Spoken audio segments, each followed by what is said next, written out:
Good morning मंडळी, माझ्या mini ब्लॉगमध्ये तुमचं सगळ्यांचं खूप मनापासून स्वागत आहे. सकाळी उठले आणि निघाले कोल्हापूरला नॉनस्टॉप बसने, कारण मला जायचं होतं माझ्या ड्युटीला. अर्धा तास आधी पोचून आमचा चालू असतो टाईमपास, कारण की एअरपोर्ट एंट्री पास मिळाल्याशिवाय आत जाताच येत नाही. सो मी करत होते टाईमपास. इकडचे थोडे व्हिडिओज घेतले, तिकडचे थोडे व्हिडिओज घेतले. हे आमचे लोक बघा वॉकिंग करत आहेत मोकळ्या टाईममध्ये. हा प्रवीण बसलाय थंडीमध्ये कडकडत. पास घेऊन गेलो आत गेल्यानंतर BA रन केलं. BAमध्ये आलं होतं माझं नाव. सो मी गेले BA करायला. माझं झालं BA. महाराजांची खूप सुंदर अशी पेंटिंग आत लावलेली आहे एअरपोर्टमध्ये, तीही तुम्ही बघू शकता.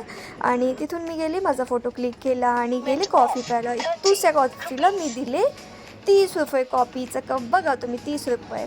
हे आहे आमचं एक्सरे मशीन. आणि तिथून आतून बाहेरचा फोटो क्लिक केला, व्हिडिओ क्लिक केला.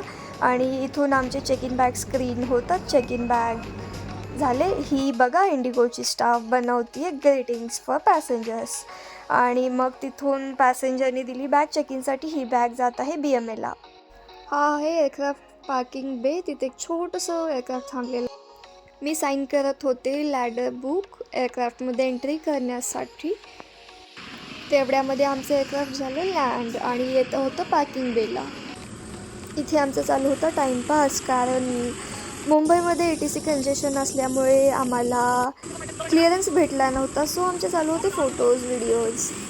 त्यानंतर एअरक्राफ्ट गेलं रनवेला आणि घेतला टेक ऑफ. त्यानंतर ऑफिसमध्ये जाऊन थोडी ऑफिसमधली कामं केलीत आणि कामं झाल्यानंतर निघालो पंचआउट करून घरी जायची खूप गडबड होती, कारण आम्ही जाणार होतो मूवीला फॅमिलीसोबत. हे पोचलं मूवी बघायला. तुम्ही बघू शकता अक्षय खन्नाची एंट्री, झालेला famous dance. Thank you for watching my mini blog.